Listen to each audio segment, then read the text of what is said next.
Spiritual astro talk में आपका स्वागत है। आपसे आज मैं एक ऐसी विशेष घटनाक्रम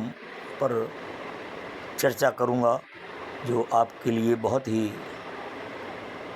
आश्चर्यजनक होगी। मन और आत्मा की आवाज़ कभी दबाई नहीं जा सकती। जब इंसान के अंदर जागृति आती है, उसके मन की आवाज़ निकलती है, तो मानव बिना सोचे समझे उस डगर पर चल पड़ता है जहाँ उसकी आत्मा उसको संकेत देती है। मैं बात कर रहा था राजनीति के उन 3 धुरंधरों की जो आज से पहले भारतीय जनता पार्टी की विरोधी पार्टियों में रहे हैं, परंतु उनकी आत्मा ने, उनके मन ने उन विरोधी पार्टियों के एजेंडे, उनके भाव, उनका लक्ष्य जब देखा कि ये देश विरोधी अथवा जनता के हित के बात नहीं करते हैं, केवल भ्रमित कर कर जनता से वोट लेते हैं और एक अच्छे शासक का निर्वाह नहीं करते हैं, तो उनकी आत्मा ने उनको धिक्कारा और उन्होंने समय समय पर पार्टी को छोड़कर बीजेपी का दामन थाम लिया। जब उन्होंने ये देखा कि दोनों ही पार्टियों के अंदर ज़मीन आसमान की अंतर है, दोनों की विचारधाराएं बिल्कुल भिन्न हैं, मानवता का और जो गुण और मानवता जिसे कहते हैं वो केवल उनको बीजेपी के अंदर दिखाई दी कि बीजेपी का क्या लक्ष्य है,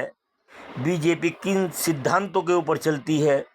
बीजेपी के अंदर क्या क्वालिटी है। ये सब जांचने के बाद, परखने के बाद उन्होंने पाया कि हमने अपना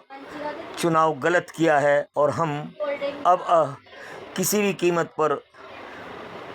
पार्टी में नहीं रहेंगे, और समय समय पर उन्होंने पार्टी को तिलांजलि दे दी। उसमें सबसे पहला नाम है हेमंत बिस्वा, असम के मुख्यमंत्री, जिन्होंने 2015 तक कांग्रेस का दामन थाम कर रखा। उपरांत उनकी आत्मा ने उनको धिक्कारा और उनका ज़मीर जाग गया और 2015 से उन्होंने बीजेपी का दामन थाम लिया। इसी प्रकार मैं बात करूंगा सम्राट चौधरी की, जो पहले आरजेडी लालू की पार्टी में उन्होंने अपने जीवन की राजनीतिक शुरुआत की, और जब उन्होंने ये पाया, देखा, उनकी आत्मा ने उनको धिक्कारा, उन्होंने बिना 1 मिनट गंवाए 2018 में बीजेपी का दामन थाम लिया। ये अंत में 2020 के अंदर शुवेंदु अधिकारी, जो आज वर्तमान में बीजेपी के बहुत ही होनहार नेता हैं, बंगाल के सीएम के रूप में मनोनीत किए गए हैं, 2020 में उन्होंने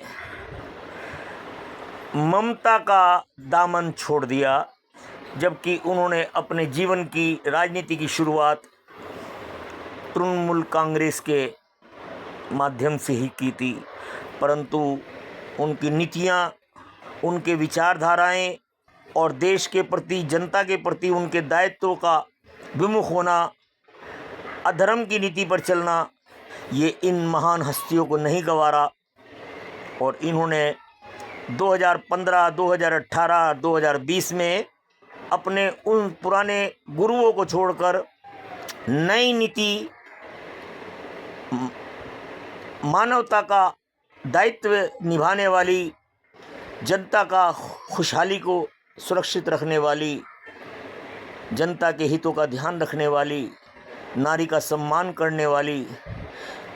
भारतीय जनता पार्टी का दामन संभाल लिया। और ये सब तभी हुआ है जब 2014 से